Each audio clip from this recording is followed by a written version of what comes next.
c'est pas forcément à nous de le cadrer. Donc oui, pour moi, je sais pas si tu me diras Théo, mais il y a cette ambition politique derrière très forte. Pas d'influencer les politiques publiques, d'aider par exemple des individus à prendre conscience de comment est-ce qu'ils vivent la ville et comment est-ce qu'ils pourraient influer sur la ville et pas uniquement la subir.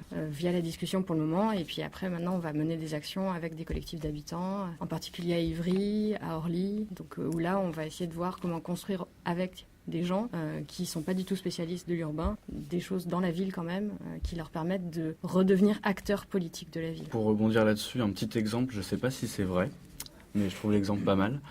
Il y a un collectif bordelais, je crois, qui s'appelle Les Bruits du Frigo, qui avait monté, je ne sais plus exactement où, mais dans un quartier, un petit café, un lieu de rencontre, où du coup ils étaient déclencheurs.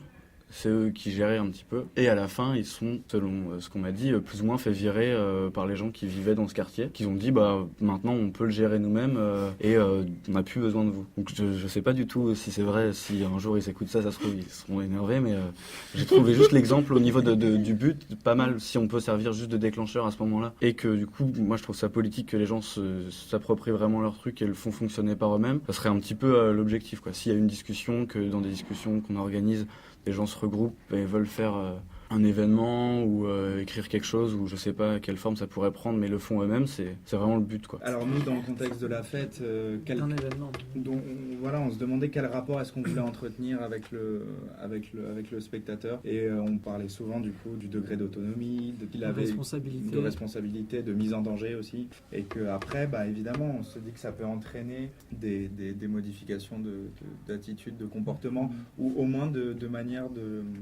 d'appréhender l'espace et de manière de voir la ville, comme si un ciné urbain s'installe sur une place un jour.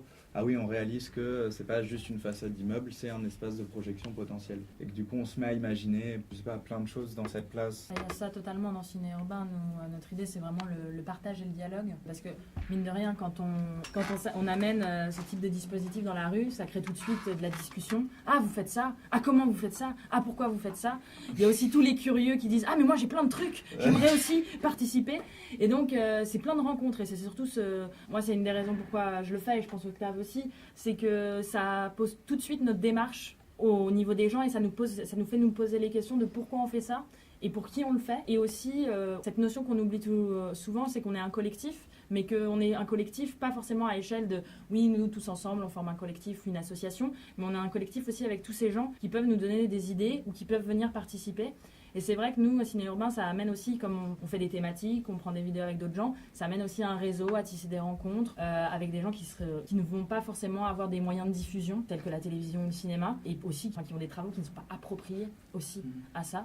Donc ça permet de tenter des aventures assez amusantes et assez originales, tout en étant aussi ouvert à la surprise, quoi. Je pense que ce qui est beau dans la rue et dans l'espace public, c'est l'expérience de la surprise. Je crois qu'un bon ciné urbain réussi, c'est quand on voit les gens qui marchent, qui ne comprennent pas grand-chose, qui s'arrêtent et qui regardent. Et c'est tout. Et franchement, ça fait toujours chaud au cœur, quoi.